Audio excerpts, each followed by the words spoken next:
सुबह सुबह आया और उसने राजा के महल के सामने अपना भिक्षा पात्र फैलाया।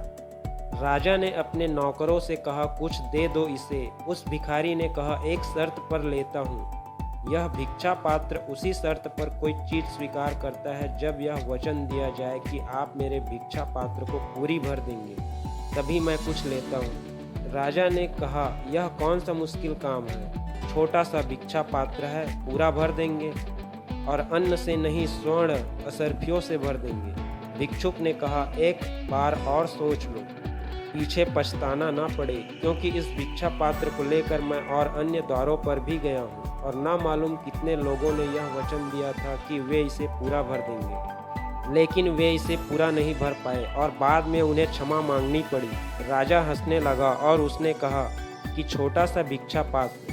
उसने अपने मंत्रियों को कहा, स्वर्ण असरफियों से भर दो।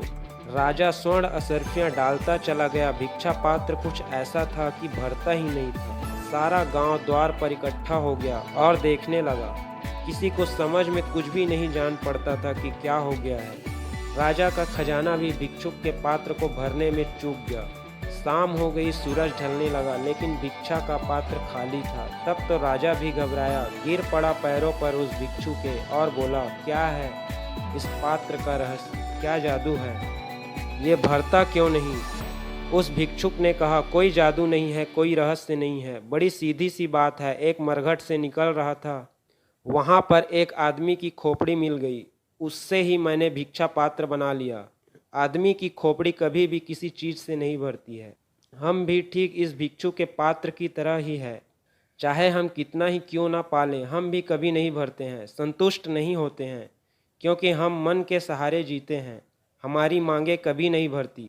चाहे हम कुछ भी कर ले, फिर भी कुछ और पाने की चाह बनी ही रहती है। तो ये छोटी सी प्रेरक प्रसंग कैसी लगी फ्रेंड? अच्छी लगी तो लाइक शेयर सब्सक्राइब कमेंट करना ना भूले। Thank you.